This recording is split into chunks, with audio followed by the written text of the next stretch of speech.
आज़ादी के अमृत महोत्सव के तहत द कम्युनिकेटर्स प्रस्तुत करते हैं पॉडकास्ट कहानियों की एक श्रृंखला। अगले 75 दिनों तक हम सुनेंगे 75 स्वतंत्रता सेनानियों की कहानी। दोस्तों, आज हम कहानी सुनेंगे पिंगाली वेंकैया की, दिव्या सिंह की आवाज़ में।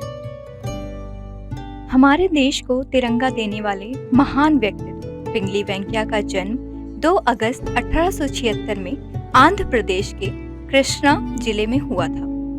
उनकी प्राथमिक शिक्षा भटला पेनुमारू और मछलीपट्टनम में हुई थी। लोग इन्हें जापानी वेंकैया भी कहते थे।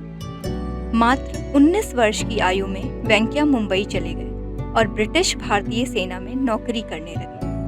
द्वितीय विश्व युद्ध के दौरान इन्हें दक्षिण अफ्रीका भेज दिया गया। उन्होंने 1899 से 1902 के बीच दक्षिण अफ्रीका के एंग्लो-बोर युद्ध में भाग लिया। युद्ध के दौरान सैनिकों को ब्रिटिश ध्वज यूनियन जैक को सलामी देनी थी। उस वक्त वेंकैया को एक भारतीय ध्वज की आवश्यकता का एहसास हुआ। कुछ समय बाद उनकी मुलाकात गांधी जी से हुई। वह गांधीवाद विचारधारा से काफी प्रभावित हुए। विजयवाड़ा में गांधी जी को वेंकैया ने राष्ट्रीय ध्वज की 24 डिजाइन्स दिखाई, जिसे देखकर गांधी जी काफी प्रसन्न हुए और 1921 में आयोजित राष्ट्रीय कांग्रेस की बैठक में एक नए सिरे से ध्वज को डिजाइन करने की अनुमति दे दी। 5 साल के गहन अध्ययन के बाद डिजाइन किए गए राष्ट्रीय ध्वज को राजेंद्र प्रसाद की अध्यक्षता में 22 जुलाई 1947 को मंजूरी दी गई। तिरंगा को डिजाइन करने का उद्देश्य भारत के सारे धर्मों को एक साथ जोड़ना था। सन 1963 में पिंगली वेंकैया जी का निधन हो गया।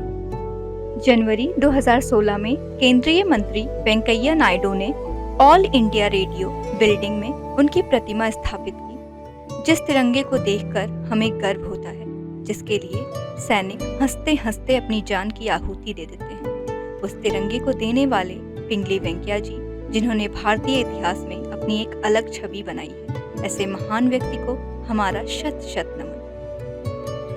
तो दोस्तों, ये थी कहानियाँ देश के महान नायकों की। ऐसे ही और किस्सों और कहानियों को सुनने के लिए जुड़े रहिए द कम्युनिकेटर्स के साथ। जय हिंद, जय भारत।